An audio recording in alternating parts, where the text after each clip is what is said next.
Ayun mga kapatid, isang mapagpalang araw sa ating lahat. Once again, my name is Neil Agmangs TV. At ayun, bumabati ng magandang gabi sa ating lahat. Magandang araw sa iba nating mga kapatid na saan man sila naroroon ngayon. So ayun guys, at nakikita niyo itong hawak ko na ito ay pang-pump doon sa upuan ni Lola. At ito, kunting hapyaw lang, explain ko lang sa inyo. Ito yung kanyang wheelchair ng aking alaga. So, tanggalin natin to. Nilalagyan ko ito ng sapin dahil ay para hindi sumakit yung pita ni Lola natin. Tapos ito, nilalagyan ko rin ng harang kasi yung kanyang paa ni Lola ay may sugat. So, ayan. Para hindi rin siya, para hindi masyadong sumakit yung kanyang sugat dahil nagagasgas dito.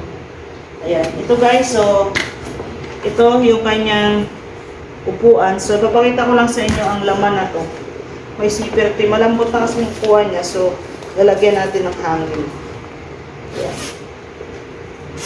Ganito ang itsura ng upuan ng ano ni Lola natin, mga kapatid.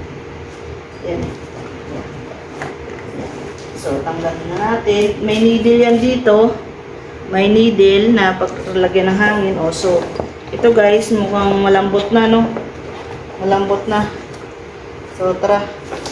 Lagyan na natin ng hangin, mga kapatid. Yan. At meron ding plywood.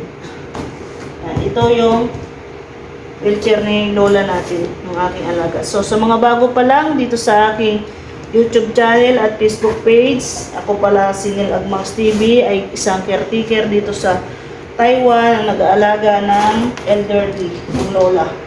So, ito guys, ayan, rubber siya. Rubber, so wala ng hangin.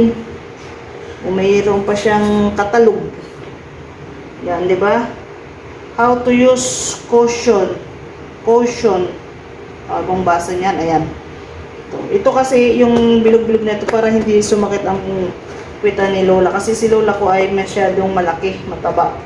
So, siyempre, pag malambot ito, ay masakit. Ayun guys, bombahan na natin. Ayan. Bombahan natin, mga kapatid.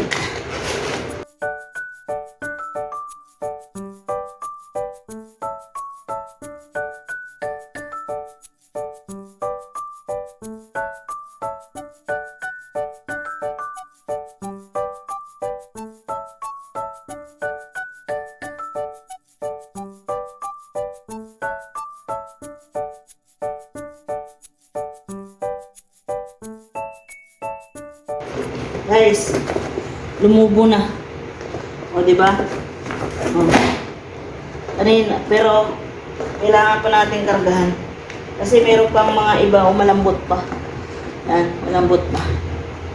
Napawisan ako mga ludi. Mga lods. Mga kapawis lang. Kailangan mga domi.